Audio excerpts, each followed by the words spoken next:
Hello साथीहरू, आज daily माइला आई भन्छु ल। आज मेरो छोराहरू बिहानदेखि कहाँ जाऊँ मामु आज स्याटरडे घुम्न लैजानु यताउता भन्दै थिएँ। त्यसपछि कहाँ लाने भन्दा हामी चाहिँ लाग्यौँ हाम्रो घरबाट नजिकै ककनीतिर।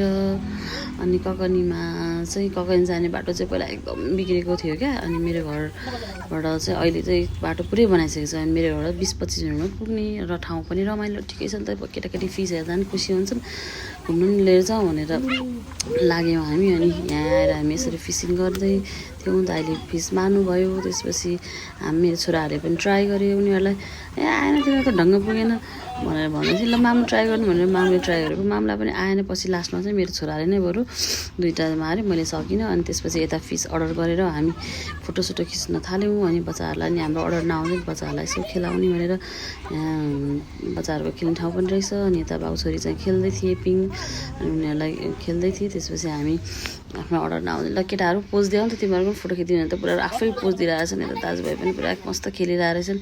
तिमीहरू खेलेर म चाहिँ एकछिन यसो फोटो खिच्छु भनेर यता झर्नातिर लागेँ। अनि यसो फोटोसोटो खिचेँ। अनि यतिको ठाउँमा आइसकेपछि यसो एउटा टिकटक त बनाउनै पऱ्यो भनेर फेरि बुढालाई बोलाएर ल एउटा टिकटक बनाइदेऊ भनेर, तिमीले जाने एउटा टिकटक बनाउनु पनि भन्दै ल ठिकै छ भनेर। अनि मैले पनि एउटा टिकटक बनाएँ। अनि त्यसपछि अनि फेरि उनीहरूलाई अझ फिस हेर्न चित्त पुगेन अरे भनेर अनि फेरि हामी फिस भएको ठाउँमा गयौँ। फेरि दाइले फिस मार्दै हुनुहुन्थ्यो। त्यहाँ फिस कस्तो मजाले ल्याउने अनि ट्याङ ट्याङ ट्याङ ट्याङ टाउकोमा हानेर मार्ने के। अनि त्यसपछि अनि फिस पनि यता रेडी भयो।